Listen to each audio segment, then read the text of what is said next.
Welcome, everyone. We'll give folks just a few minutes to get settled here and get everybody in from the waiting room.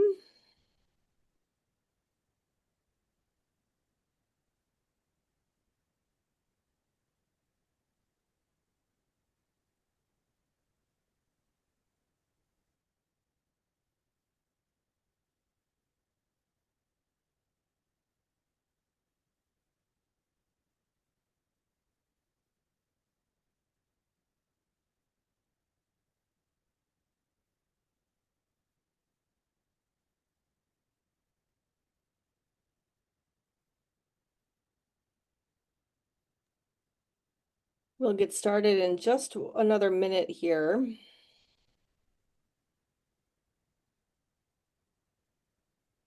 If you want to put in the chat where you're from, it's always nice to see where everyone is calling in from today for the Zoom. Yeah. I know I'm in Rochester, New York, and Maddie is in Philadelphia, so we are crossing state lines to bring you this today.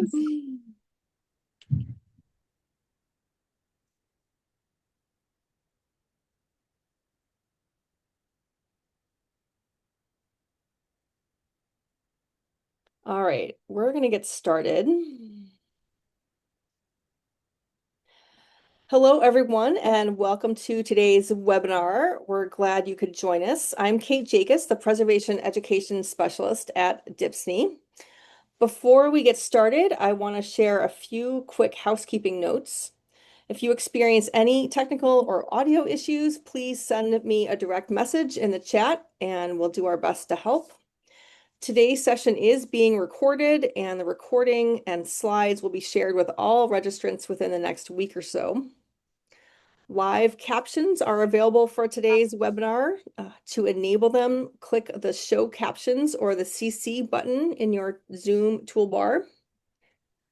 We'll have time for questions at the end of the presentation, but please feel free to submit questions at any time using the Q&A box. We'll keep the chat for any other discussions, but questions for Maddie should be in the Q&A box.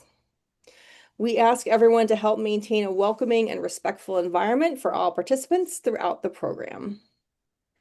For those who may be new to DIPSNY, we are the Documentary Heritage and Preservation Services for New York, a program of the New York State Archives and the New York State Library that provides free preservation planning and education services to support archives, libraries, historical societies, museums, and other organizations that care for New York's historical records and library research materials. DIPSNY services are provided by the Conservation Center for Art and Historic Artifacts and include archival needs assessments, preservation and condition surveys, strategic planning assistance, and educational programs like this one.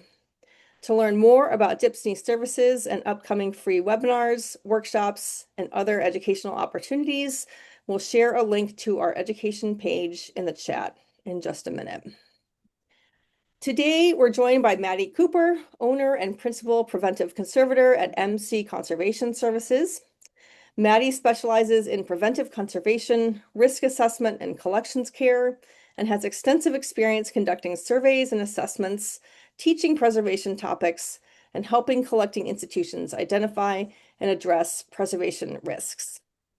Prior to establishing MC Conservation Services, Maddie served as Associate Preventive Conservator at the Conservation Center for Art and Historic Artifacts, where she conducted assessments, developed and taught workshops, and managed initiatives such as preservation services in Puerto Rico. With more than 10 years of professional collections care experience, she's worked with museums, archives, libraries, and historic sites across a wide range of preservation challenges. Maddie, thanks for being here. I will turn things over to you. Thank you, Kate. So let's get started. Thanks so much for having me today. I'm really excited to talk about risk assessment for collecting institutions. This is kind of an abbreviated version of a presentation that Kate and I did as full day workshops at different sites across the state of New York.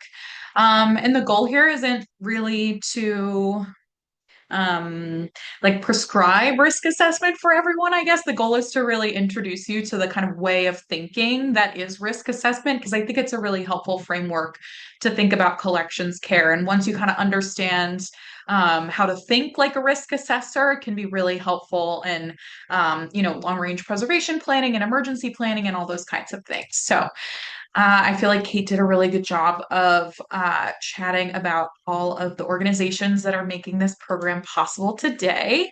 So just to quickly run through some learning objectives. So what I'm really hoping is by the end of the webinar, you have some familiarity with recognizing vulnerabilities in collection spaces, evaluating and prioritizing those preservation concerns, developing practical mitigation strategies, and then using risk assessment to guide preservation planning and decision making. And again, if you ever have a question or want to mention anything over the course of the presentation, feel free to drop it in the chat box or the Q&A, and we'll go through any questions or thoughts at the end of the presentation. So risk assessment isn't something that's complicated or like completely invented by professionals. It's something that we all do constantly without even thinking about it every day. So if you think about the simple example of answering the question, should I carry an umbrella today? Well, what's our hazard here? The hazard is rain. What's the chance of rain outside? If there is a chance of rain outside, how likely am I to be outside while it's actually raining? Does getting wet bother me? Am I carrying anything that might be damaged if it gets wet? Am I carrying a bag that I can put my umbrella in? These are kind of all the questions that I'm asking in order to assess the risk of getting stuck out in the rain. And if we apply that kind of way of thinking to cultural heritage collections, we can define risk as the likelihood that a hazard will cause damage, loss, or reduced access to collections. An important distinction here is that the risk is not the quote unquote hazard. The risk isn't, in this case, flash photography. It's the likelihood that flash photography will cause damage to the collection. So when we're thinking about the likelihood or frequency of flash photography, to give you an idea, there's a couple of different frameworks that you can use to perform risk assessment, but all of them work in kind of this one basic way. So all kind of risk assessment frameworks are going to ask you to gauge the likelihood of a hazard occurring and the impact of that hazard occurring. And what that allows you to do is kind of compare apples to oranges. You can say, okay, if a catastrophic fire is going to be a very unlikely scenario that's going to have a very severe impact, how do I compare that to the risk of light damage for my collections on exhibition? So say that's very likely, it's something that's happening in my collection. I know it's happening, but it has a more minor to moderate impact on the condition of collections. How do I compare those two events, even though one is catastrophic and the other one is more everyday? And that's really helpful for us in cultural heritage. We're not swimming in funding or staff or time. Most of us are doing a lot with a little. So identifying hazards isn't really enough. We have to really figure out what those hazards mean to our collection and then prioritize which risks we need to address now and what we can address in the long term. So just to pause here and do a little bit of a terminology review. When I say hazard, what I mean is what could happen. It's the rain, it's the earthquake, it's the hurricane, it's the fire. Exposure is what is vulnerable. Is it the entire collection or is it just the archives that are stored in the basement? The impact is how bad would it be if this were to occur? Would it be catastrophic, like with a big fire, or would it be minimal, like with dust accumulation over time? And then the likelihood is how often something might happen. And then mitigation is what are we actually doing about it? Once we identify that risk, how are we addressing that risk? And today we're going to be using the following steps to assess risk to collections and come up with appropriate mitigation strategies. So basically what risk assessment is coming up with a big list of hazards, anything we think can possibly damage collections. And then we take that big list of hazards and we assess them. We assess the frequency and impact of those hazards and then use those assessments to prioritize which risks we think are the greatest risks to our collections. Starting with identifying hazards, this is step one. If hazards are all about what could cause damage or loss to collections, it's helpful to first kind of check in on what damage and loss are. So there are four types of damage or loss that can occur in collections. Mechanical damage occurs from the movement of an object or components of an object. Or the change in shape or size. I live in a 1935 house in Philadelphia. My doors get really sticky in the summertime because the high humidity, the wood swells. That's a mechanical change in the wood. It's changing size and shape. Chemical damage happens when there's a chemical reaction between an object and its environment. Examples of this are things like metal corrosion, acidification, yellowing, embrittlement. This isn't just a physical change, it's an actual change to the chemistry of the collection object itself. Biological damage is damage caused by organisms, so that includes both mold and also insects and pests, squirrels, birds, whatever it is that is nesting or eating collections. And then human caused loss is a little bit different than the other three. It's caused by human action or error. So that includes theft and vandalism, but also loss of context as well. And in preservation, we have a tool to identify all of the hazards that can cause damage to collections. Some of you might be familiar, some of you might not be, with the 10 agents of deterioration. So the 10 agents of deterioration were developed by the Canadian Conservation Institute in the 1990s. And they're a really amazing tool that kind of shows us every single hazard that could cause damage to collections. I'm not going to go through all 10 agents of deterioration in detail here for the sake of time, but I know for a fact that DIPSNY has content that goes through the 10 agents of deterioration, and there's a lot of really great explanations out there, including from the Canadian Conservation Institute, which is obviously what kind of came up with this framework. But starting with physical forces, that's mechanical damage. It can be caused by something catastrophic, like an earthquake, all the way down to erosion caused to like a limestone sculpture after it's been displayed near the ocean for a long period of time. That's physical forces damage. Thieves and vandals are criminals. That's theft and vandalism. That can either be, internal or external. It can be opportunistic or it can be planned. Fire is pretty self-explanatory. The fire damage can be, burns, combustion, or melting, but it can also be indirect damage caused by fire, like an object being covered in soot or ash, or even water from firefighting efforts or from pollutants that are spread by fire. Water, another pretty self-explanatory one. We're talking about liquid water in this case. So any damage caused to collections from leaking or flooding, this can be related to weather events, but it can also be related to your HVAC condensation trap leaking. Any source of liquid water can potentially cause damage to collections. Pests, these cause that biological damage. Again, this includes mold and mice and insects and anything that's going to be nesting or feeding on collections. Pollutants are things that cause chemical deterioration to collections. So they're all the things we think about when we think about pollutants, things like ozone and soot and industrial pollutants. But this also includes just regular dust, which can contain any number of things. Light and UV radiation cause chemical damage to collections. They cause things to fade, especially very light sensitive materials, like dyed textiles and some different types of photographs.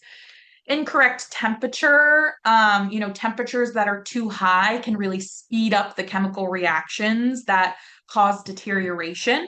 And temperatures that fluctuate a lot can cause mechanical damage as things swell and shrink.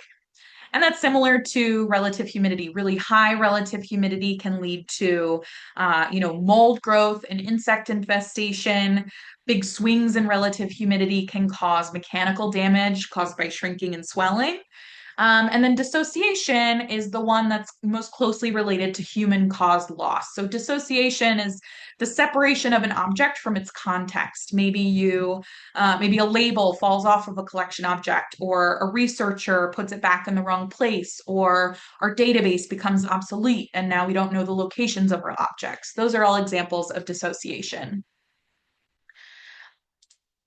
So if the types of damage, those four types of damage, and then the 10 agents of deterioration give us a vocabulary to talk about damage to collections, the sources of those issues that cause damage, and therefore the places where we can find solutions, lie in systems. So these are what we're really assessing when we do a risk assessment.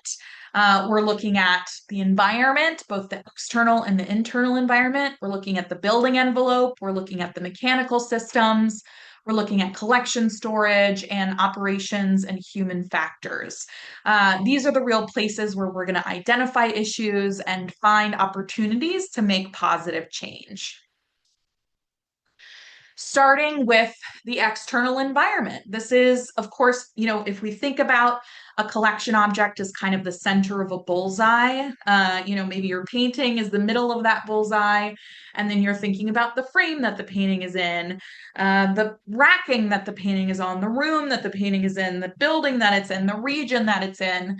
If we zoom out enough, we start to see regions. And when we're thinking about the different regions where collections can be located, it can be helpful to use tools like this. This is from the American Society for Heating, heating. I always forget this. I always forget this acronym. Association for Heating, Refrigeration, and Air Conditioning Engineers. There we go. And so this is an association that gives guidance to HVAC engineers on what types of systems to install across the continental US and also Alaska and Hawaii. And so, I'm in Philadelphia. If you look here, I'm really located in an area that's considered 4A mixed humid. And what that means is that I'm looking at mixed temperatures, hot temperatures and cold temperatures, and also high humidity in the summer. So just understanding your overall climate. What are the natural hazards that your area specifically has to deal with? Are you on the West Coast? Are you in an area that has high earthquake frequency and intensity, or are you in the Midwest and maybe you're thinking more about tornadoes? Or maybe you're in the Southeast and you're thinking about hurricanes. What are the hazards? What is the weather that your particular location is having to deal with? And places that I like to look when I'm thinking about the exterior climate. First, I like to look at this tool. This is from the Foundation for the American Institute for Conservation. It's called the Hazard Risk Assessment Map. It's linked here. It's a really great tool. It's a map you can enter in the address of your institution, and it'll pull up a map that looks a lot like this. This is just one layer. Essentially, what this map is it's a map of the United States with a bunch of different layers that have to do with natural hazards and climate kind of layered on top. And there's some specificity, some eccentricities about using this tool. You want to think about, how these different data sources are coming to the conclusion that the risk of lightning is very high in your institution. But it can be really helpful. And there's a lot of great training materials on how to use the FAIC risk assessment map if you are to follow this link. So I always like to check here. And this is going to tell me, what the natural hazards are in my particular area. I also like to go online, just go on Google and Google hazard mitigation plan and my address. So every state in the United States has to have a hazard mitigation plan in order to receive non-emergency funding from FEMA. And so every state will have a hazard mitigation plan, and most counties and even down to the city level, cities will have hazard mitigation plans. And what these are risk assessments that your city or county or state have done to try and figure out what emergencies they need to plan for on the municipal level, on the government level. And those are really helpful documents because they can tell you, okay, what is your city planning for? They can often have information about things like dam failures or issues with bridges or different things that the municipal government is doing to mitigate different risks, so they can have some more specific information on a more local level about how your particular community is planning for emergencies, which can be helpful when you're thinking about assessing your own collections environment. We're also thinking about the environment inside the building, inside your museum, library, or archive. And when we're doing that, we're thinking about the temperature, we're thinking about the relative humidity, light levels, dust levels. What's the environment inside of your building? And when you're thinking about what to look for when you're assessing the internal environment, you can be thinking about whether or not you have an environmental monitoring system in place. Now, when I say environmental monitoring, that can mean that you have a bunch of data loggers that you look at using, um, you know, cultural heritage specific software. That's great. That's amazing if you have that. But environmental monitoring can be much more informal as well. It can mean doing spot measurements or just having a thermometer, hygrometer on your desk and keeping an eye on it in the summertime when it feels really hot and humid. Informal environmental monitoring can even include like really considering how it feels in a specific space during different times of year. When I'm doing assessments and my clients don't have any formal environmental monitoring in place, I always like to ask, well, what does it feel like over the course of the year? Is it really cold during the winter? Do you have to bring in a space heater? Is it really humid in the attic during the summer? That's giving me information about what the interior environment of the building is going to be. You're also thinking about policies. Do they have set points on your HVAC system? What kind of filters are you using in your HVAC system? These are all things that you can be thinking about when you're thinking about the internal environment. Now, the next two systems that I'm going to talk about, the first one is the building envelope. And what the building envelope is essentially every part of your building that touches the outside. And we'll also talk about mechanical systems, which are any systems that are integrated into your building envelope in order to create an environment or a secure building. So you're building an envelope. This is the envelope. This is everything that touches the outside world. So it's your roof, your chimneys, parapets. It's all walls above ground as well as walls below ground. So basement walls, your foundation, your floor slabs, anything that touches the outside world is part of the building envelope. And when you're assessing your building envelope, when you're doing your risk assessment, you're really thinking about, one, how can water get into my building?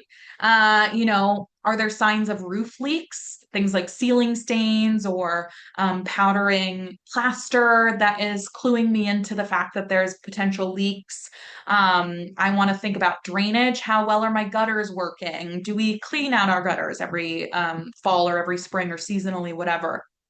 I want to think about site drainage. When it rains, is water pooling close to my building or is it flowing away from the building? I'm thinking about how sealed the windows are in my building, how sealed the doors are in my building. And then I'm also thinking about structural components as well.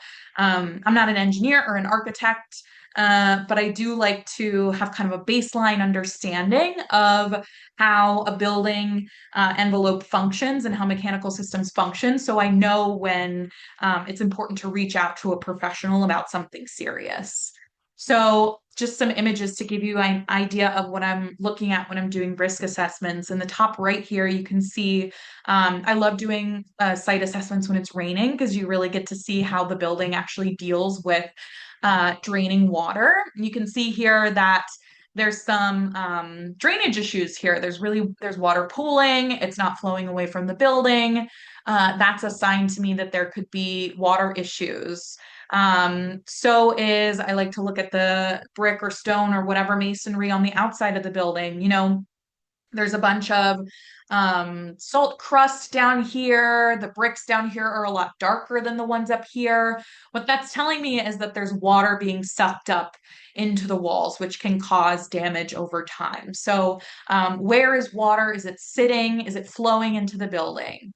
Keeping an eye out for gutters and specifically connections. Are there clogs? Are gutters draining away from the building? Keeping an eye out for um, signs of leaks as well, things like powdery plaster and stained drop ceiling tiles. Also keeping an eye on windowsills, does it look like there is water damage on the windowsill that's related to a poor seal on the window? Or is there dust or insects on the windowsill that indicate that bugs are able to get in through the windows? Again, always looking at downspouts and gutters. Are they draining directly into a sewer? Do they go directly down into the ground, or are they draining water away from the building? Um, Always looking for seals for doors as well. In this particular image, you can see that leaves and dust are able to get in under this door, which indicates that there is a leaky seal here.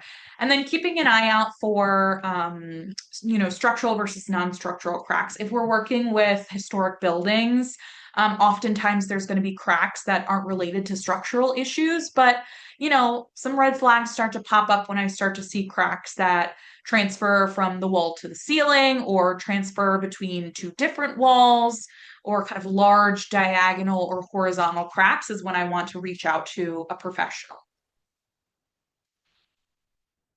Mechanical systems are those systems that are integrated into the building envelope and able to make your building operate. So that's your fire detection and suppression system, your HVAC system, electrical, plumbing, elevators and escalators, and then other mechanical elements, things like generators. So all the mechanical systems listed on this slide serve different functions.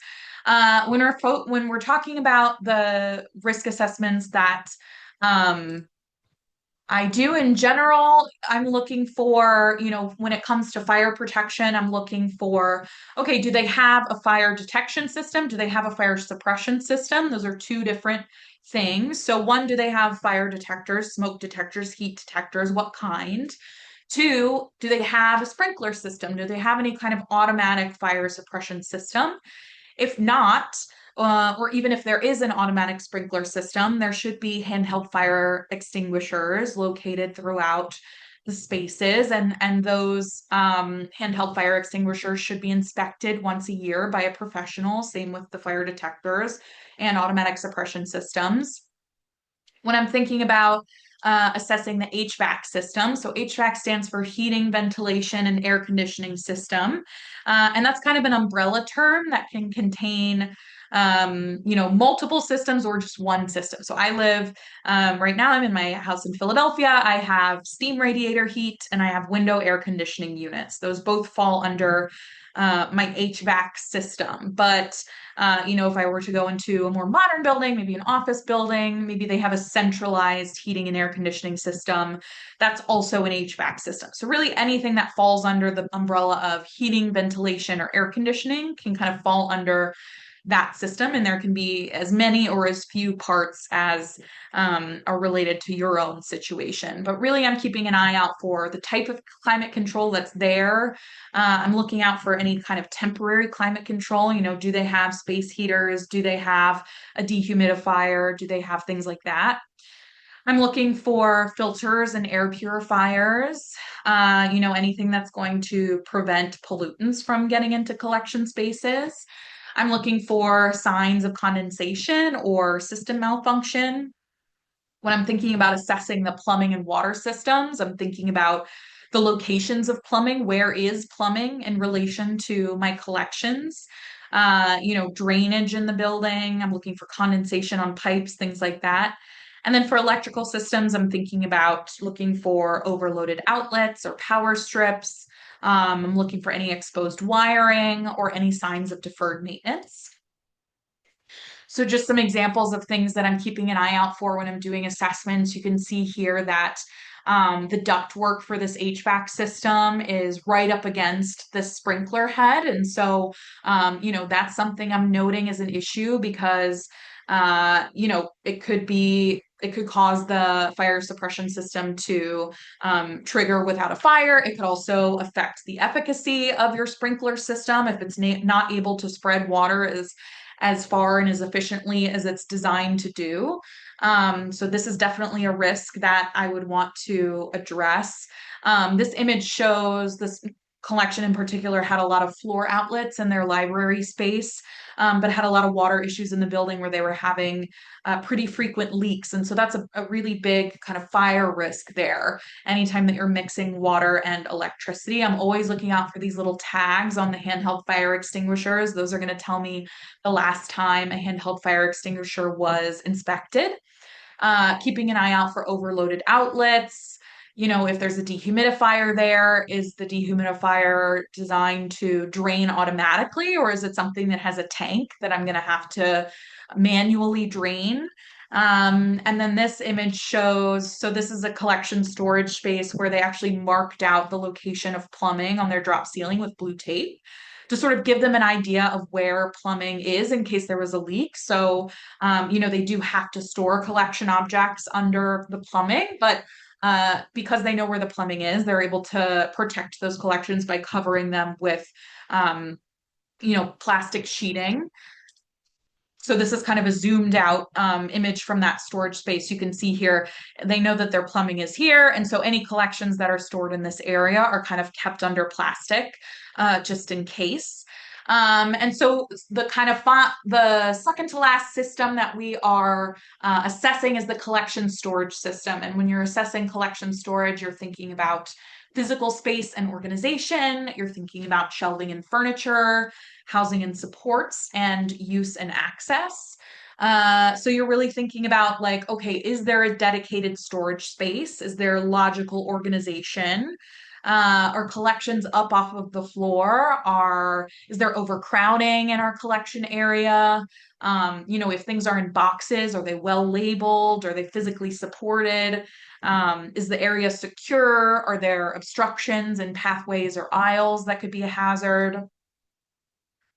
Some common things I see again, a lot of times with small and mid-sized organizations, you're always fighting to have enough collection storage space. And so this organization had to store some collection objects in an old bathroom and an old shower that's not being used before. So, that became a conversation of like, okay, can we cut off what is the water cut off to this space? Because we don't want there to be a water incident that caused damage to these collections.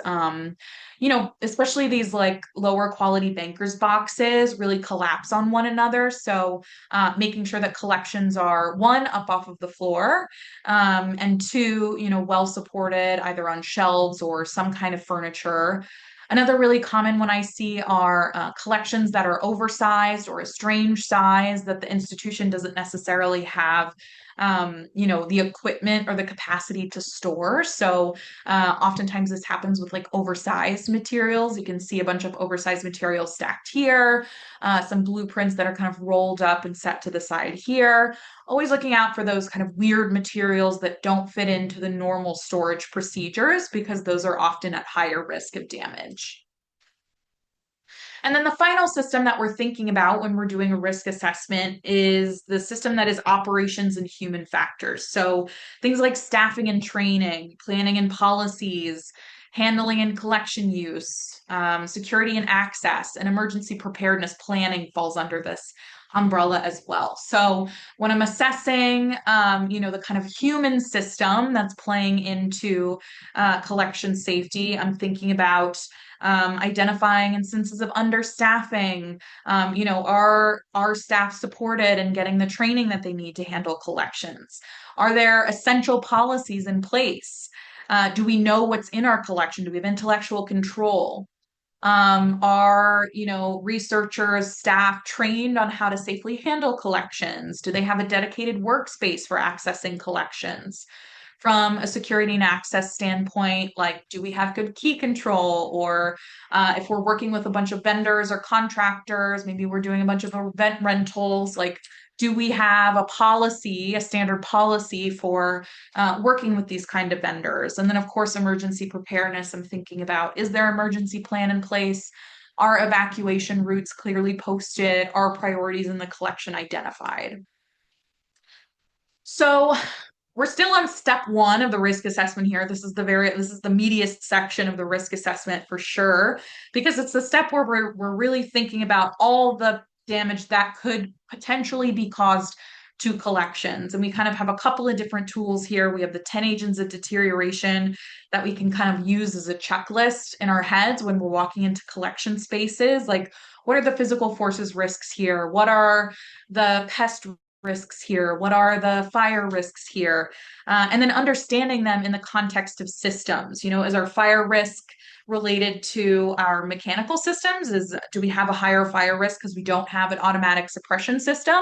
Or do we have a high fire risk because of overcrowding in our storage space? Is it related to the collection storage system? Or, is our staff trained on how to use handheld fire extinguishers? Is it related to human operations system? And as long as you can kind of identify those agents of deterioration that are present in your collections and then situate them within these specific systems, you can start thinking in terms of like, okay, what can we actually change to reduce these risks? So good assessors really ask questions. You are there to ask questions. So when you're thinking about assessing the environment, you're saying, what extreme weather events are common in this area? Are there times when spaces feel very hot and humid? If you are assessing storage, you're saying, is there enough shelving for collections? What you're not doing is finding every single thing wrong in collection spaces because you're not trying to create perfect recommendations. What you are doing is trying to notice conditions, trying to connect observations to risk, and trying to ask good questions because that's what's going to lead to good solutions. So the first kind of big chunk of this presentation has really been focused on step one, identifying hazards. And the next step is really assessing. This is our assessment step. This is when we are going to think about how often these events might occur. If they were to occur, what's the impact of them going to be? And then we can kind of use that assessment to weigh them against one another. So starting with frequency, the way that we are going to, if you remember that matrix that I showed at the beginning of the presentation, the way we're going to assess these risks is going to be by multiplying their frequency, how likely they are to happen, by their impact. How bad would it be if they were to actually happen? And so we first start by thinking about frequency. So we can assign a frequency of, I like to use the metrics of rare, occasional, or frequent. Something that's rare is, maybe it's unusual circumstances, low probability, a lightning strikes the building. That's a rare occurrence. Things that are occasional, these might be things that happen periodically or seasonally or intermittently. Maybe we know that our roof leaks during heavy rain events. That's an occasional risk. And then things that are frequent, these are things that happen regularly or they're very persistent. Dust accumulation on open shelving. We know that that's not, a acute event. That's something that builds up over time, that happens over time. That's a frequent occurrence. And if we are to assign numbers to these different ratings, maybe we assign a frequency number of 1 to rare occurrences, 2 to occasional events, and then 3 to frequent events. So, just some more examples here. Maybe we're talking about a historic leak that was repaired 15 years ago. It hasn't been an issue in 15 years. That's rare. That's going to be a rare occurrence. Maybe we know that windows leak during heavy rainfall events. That is related to the weather. It's seasonal. That's an occasional occurrence. Maybe we find a single dead bug near a wood collection object. That's not kind of enough information to assess. Like, is that bug, a museum pest? Is it actively infesting our collection objects? We'll have to do a little bit more investigation to understand what that insect means in terms of risk. But if we're seeing repeated frass or insect droppings under a wood object, every time we check under that object, there's more kind of woody dust down there. We know that this is an active infestation. This is a frequent risk. Frequency modifiers, these are things that make events more or less likely to happen. So they really influence how often conditions exist that could allow damage to occur. So, for example, if we're talking about the risk of our roof leaking during heavy rainstorms, if we have no maintenance program, that's going to increase the frequency of that hazard. But if we do have a routine roof inspection program, that's going to lower the frequency of that hazard event. So the second variable that we're thinking about, we've thought about frequency. The second variable we're thinking about with a risk is impact. What is the consequence? If this happens, how serious is it going to be? A minor impact would be a small area affected, easily treated or corrected, limited collection impact, little disruption to operations. We have a pretty standard amount of dust that builds up on open shelving. It's something that we can easily dust with our, annual housekeeping push. That's a minor impact on collections. A moderate impact on collections, that could mean that multiple objects or collection areas are affected. Maybe it's a resource intensive response. There's a potential disruption to access or operations. Recovery is needed, but it's manageable. This is, a lot of water events are moderate impact, especially if they're related to like a small leak or minor plumbing issue. Maybe one shelf of objects is affected, or one box of objects that contains multiple objects is affected. One part of the gallery is affected that we then have to close for a period of time to make sure to mop up that water as a safety issue. So that's restricting access to collections for a short period of time. And then severe impacts, these are things like irreversible damage, large collection impacts, loss of access or contact, major recovery effort, big fires, big water events, big dissociation events, like our collections database becomes obsolete and now we can't access that information. These are emergencies. They require major recovery efforts. So while a single leaking pipe over your workroom might be a moderate impact, maybe you have a flood prone basement that's storing archives, that's a severe impact. Whereas dust accumulation on shelves might be a minor impact. And then similar to frequency, there's modifiers to this, right? So what makes damage more or less severe if it occurs?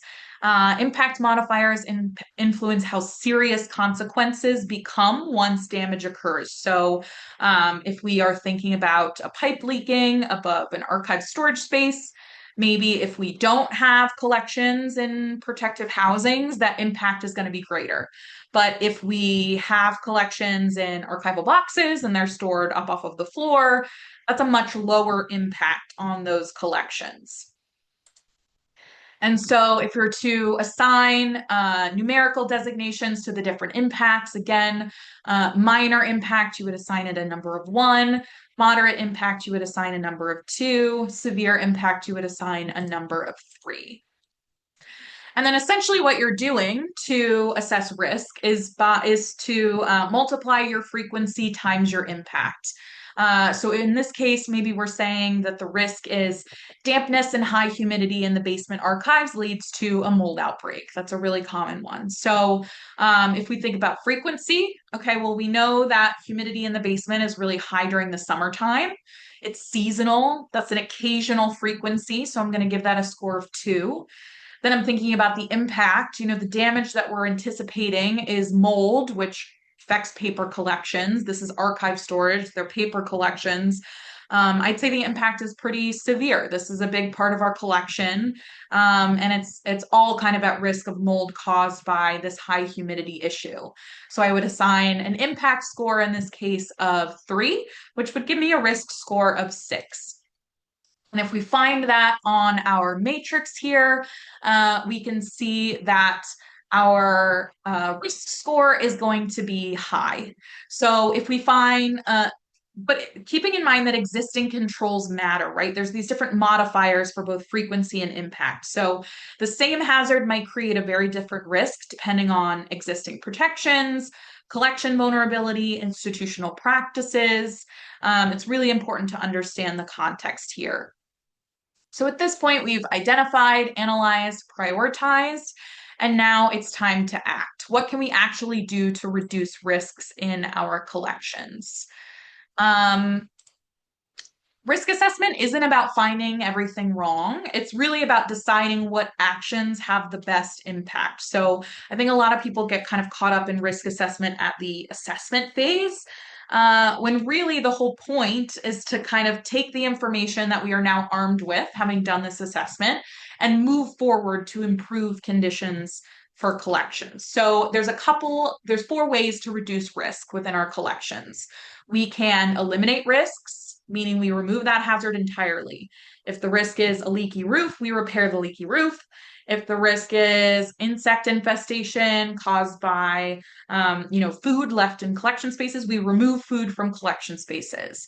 If the risk is, acidic damage caused to collections by cardboard storage materials, we swap out the acidic storage materials. The next option is to reduce frequency, to make damage less likely. If the risk is insect infestation, okay, well, we start an integrated pest management program. If the risk is dust accumulation, we start a preventative maintenance program where we're dusting or open shelving annually or biannually. If the risk is, many risks can be, the frequency can be reduced by staff training, or environmental monitoring. The third way to reduce risk is to reduce the impact. So there's two variables here. We can either reduce the frequency or the impact of an event in order to have a measurable improvement. So to make damage less severe, what can we do? We can make sure that collections are stored up off of the floor. We can have emergency supplies on hand in case we have a big emergency. We can back up our collection records. And then the fourth way to reduce risk to collections is accept and monitor. Sometimes risk remains. Sometimes our risk is big relative humidity fluctuations in a historic house. And because of budget limitations and because of the limitations of the building envelope and the mechanical systems are there, there's nothing we can do about it. That's fine. We're not saying we're ignoring the risk of big relative humidity fluctuations. What we're saying is, okay, this is a risk that we have to take on because of the nature of our collection and of our situation. But let's keep an eye on it, right? And we'll kind of see if, theoretically, these big changes in relative humidity in this collection can cause mechanical damage. But let's keep an eye on it and see if that actually plays out in reality. Good mitigation is realistic. Perfect solutions are not always achievable, but better solutions are always achievable. Good mitigation takes into account budget, staff training, time, institutional priorities, building limitations, and collection value and use. When we're prioritizing mitigation, we're always thinking about which actions address multiple risks, protect the greatest amount of collections, reduce risks substantially, are achievable. I always say, not just in these workshops, but just all the time, one of the biggest and most effective preservation actions I recommend to clients is to make sure that collections are up off of the floor, at least 4 to 6 inches. This is basic. It's something that I tell, the brand new community archive that's just starting up. It's something that I tell the big museum collection storage area that has been around forever. By getting collections up off the floor, you are preventing them from getting stuck in standing water. If there's a water issue, you are preventing them from insect infestation. If there's an influx of insects, you are protecting them from being kicked. So that's addressing the physical forces risk right there. And it's a relatively simple, in most cases, it's a relatively simple recommendation. So that's a really, really effective mitigation action because it addresses multiple agents of deterioration and multiple risks to my collections. Another really high impact, low effort mitigation action is just scheduling regular walkthroughs of collection spaces. You say once a month, I'm going to walk around collection spaces and I'm going to look in at the ceiling. I'm going to look at the floor. I'm going to intentionally walk through these spaces, thinking about the agents of deterioration, thinking about these systems, and really have the intention of identifying potential risks. I know we're in these collection spaces all the time, but because we're in these spaces all the time, we can sometimes miss things. So being really intentional and saying, okay, I'm going to set aside this time once a month or once a quarter to really walk through spaces and look at them with a risk assessor's eye. That's a really high impact but low effort mitigation action, because by doing that, you're gonna, reduce the impact of a bunch of risks. You can reduce the frequency of a bunch of risks. If you can catch something in the early stages, that can go a long way in terms of, limiting the impacts that it can have on collections. Risk assessment is a tool. It's not the end goal. You want to be able to use risk assessment to engage in long-range preservation planning. So your assessment might help you answer, like, what should we address first? What projects can wait? And then your long-range preservation plan is saying, okay, this year we're going to address this because we have the resources and time and staff required to do that. And it's a high risk to our collections. And then in 5+ years, if our year one solution is a good solution, maybe year 2, 3 is our better solution, 5+ is our best solution. You can also use risk assessment for emergency planning. You can, because you've done your risk assessment, what emergencies are most likely, what collections are most vulnerable, what supplies are needed for, or training is needed for your particular institution. And then finally, you can use risk assessment for funding and advocacy. You can really use risk assessment to say, instead of saying we need shelving to a grant funder or to administration or to a potential donor, instead of saying we need shelving, you're saying we have overcrowding. It increases the risk of mechanical damage, pests, disassociation. By investing in funding, we would lower the risk of all of those things to our collection. So you can really kind of speak a little bit quantitatively, which I find is really helpful when you're trying to make an argument. Risk assessment is great because the goal here is not eliminating all risk. We're not looking for perfect environmental control, unlimited funding. We don't need a large staff.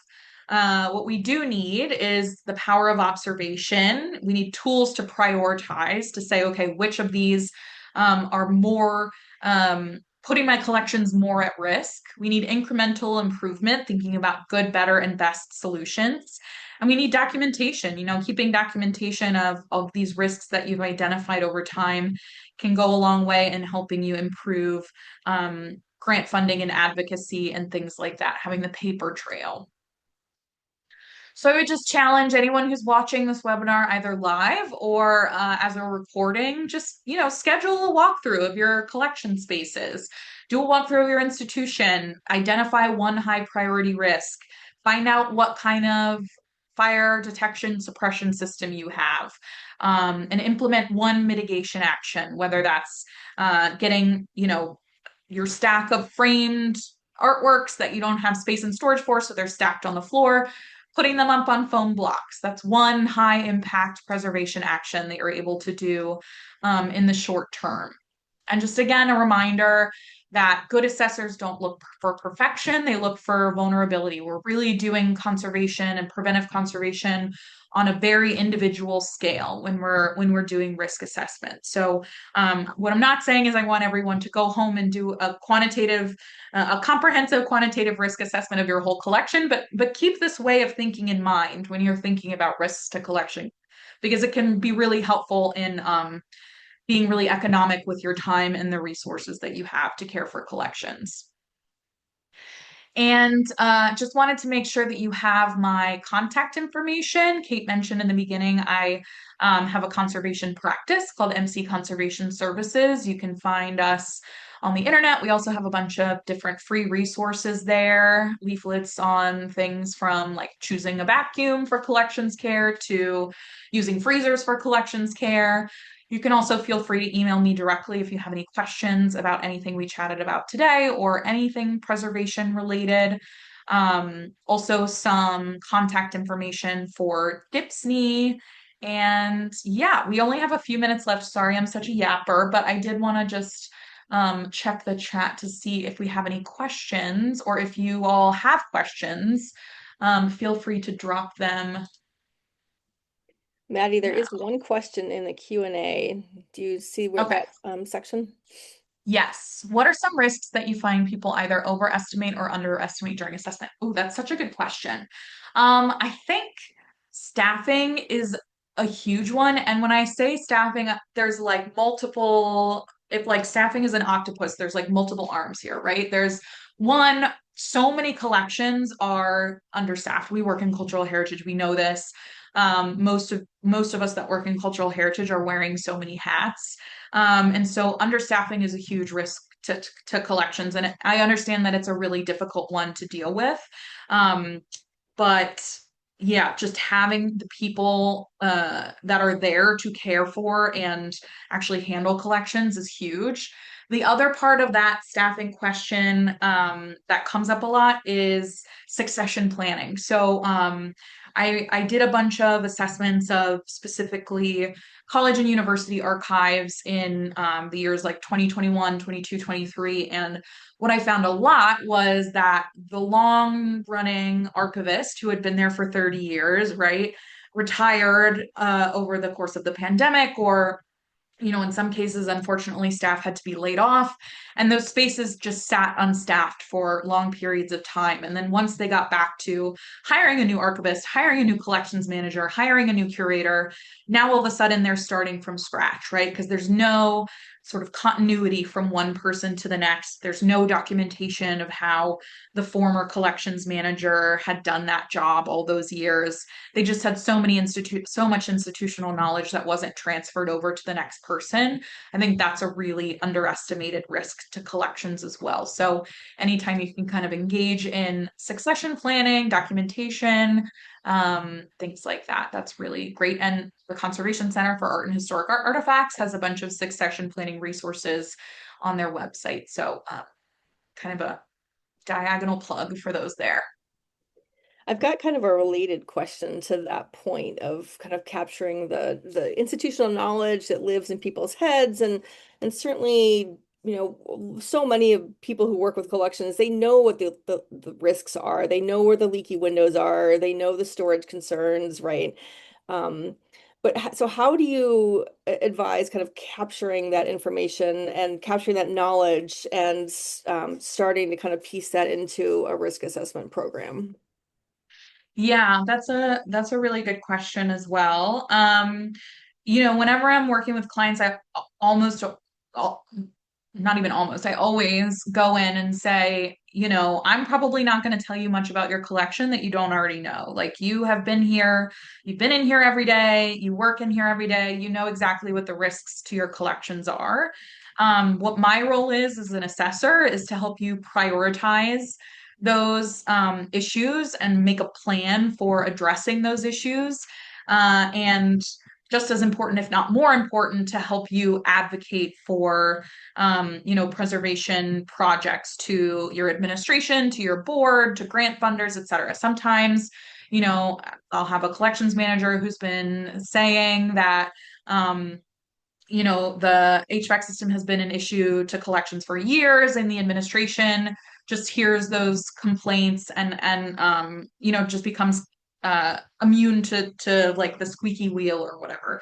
Sometimes it can be really helpful to have an outside assessor come in and kind of give those risks that you are aware of and that the kind of stamp of approval that is like the outside assessor saying that you need some sort of mitigation action there. So if it's possible for you to work with an outside assessor, there's a lot of, DIPSNY does free assessments. There's a lot of organizations that do free or low cost assessments. So having an outside assessor come in can be really helpful.